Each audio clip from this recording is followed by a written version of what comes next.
Salut tout le monde, bienvenue sur la chaîne, vous êtes sur The Cat Brick. Aujourd'hui je vais vous raconter une nouvelle, un fait intéressant sur Lego Ninjago, surtout sur le monstre de la mutation qu'on a vu, un nouveau méchant qui arrive dans la saison Ninjago saison 4 de Dragon Rising.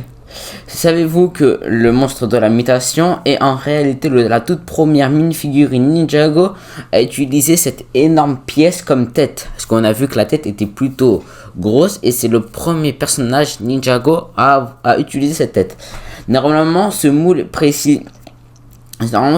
précis réservé aux grandes figurines comme on peut le voir avec le Thanos. Cependant, cette tête est parfaitement compatible avec les coups des mini-figurines. C'est-à-dire que vous pouvez prendre cette grosse tête et le mettre, même si la tête est grosse, elle peut marcher sur par exemple sur votre petite figurine de Lloyd ou Nia.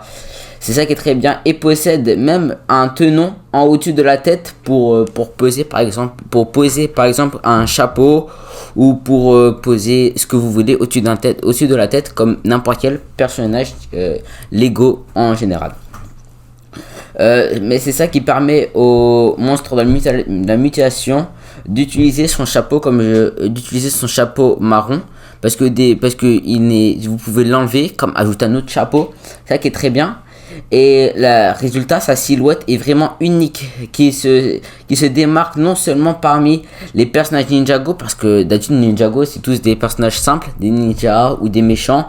Il y a eu certains serpents, mais on n'a jamais eu un personnage avec une tête aussi grosse et des aspects différents. Ninjago, mais aussi dans l'univers des minifigurines en général, parce qu'on est d'accord que dans Lego City, Lego Friends, Lego Jurassic Park, Lego One Piece, tout ça, les Lego, on est tous d'accord qu'ils ont tous une forme généralement normale. Il y a certaines exceptions et le monde de mutation fait partie de ces exceptions là. C'était tout pour aujourd'hui. Pour maintenant, j'espère que vous avez aimé la vidéo. Likez, commentez, dites-moi en commentaire c'est qui votre méchant de Ninjago préféré. Surtout, je vous conseille vraiment d'aller voir une des vidéos qui s'affiche sur l'écran. Allez, c'était The Cat Brick, à la prochaine.